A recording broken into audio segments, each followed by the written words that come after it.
كشفت العديد من التقارير الإسبانية اليوم وجود لاعب إبراهيم دياز ضمن القائمة الأولية للمنتخب الإسباني التي أعلن عنها المدرب دي لا فوينتي استعدادا لتصفيات الأمم الأوروبية 2024.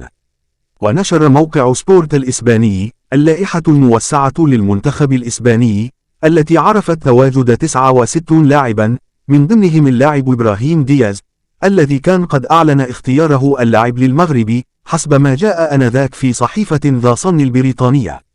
وأكدت إذاعة كادينا كوبي أن مدرب منتخب إسبانيا وضع لائحة موسعة تضم 69 لاعبا من بينهم لاعب ميلان إبراهيم دياز الذي ارتبط اسمه في الأيام القليلة الماضية باللعب مع المنتخب المغربي. وأوضح المصدر ذاته أن دي لا فوينتي سيعلن عن القائمة النهائية للمباراتين المقبلتين يوم الجمعة 17 من مارس الجاري. وكانت صحيفة ذا صن البريطانية قد أكدت أن إبراهيم دياز لاعب ميلان الإيطالي قرر تمثيل المنتخب المغربي على حساب منتخب إسبانيا. وأشارت الصحيفة ذاتها إلى أن إبراهيم دياز لعب مع منتخبات الشباب في إسبانيا حتى وصل إلى منتخب أقل من 21 عاما.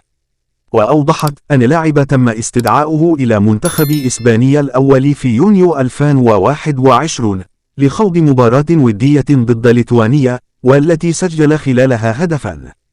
وتابعت الصحيفة ذاتها أن لاعب إبراهيم دياز لم يشارك مع المنتخب الإسباني منذ تلك المباراة وهو مؤهل لتمثيل المنتخب المغربي. وفي السياق ذاته كان الصحفي الإيطالي لينو باكو قد قال في تغريدة على حسابه في تويتر بنسبة 99% أن إبراهيم دياز سيكون حاضرا مع المغرب في التجمع القادم في الفترة من 20 إلى 28 من الشهر الحالي. ورفض إبراهيم دياز تمثيل المغرب قبل كأس العالم 2022 الذي وصل فيه المنتخب المغربي إلى الدور نصف النهائي، لكنه وافق الآن على اللعب مع المنتخب المغربي.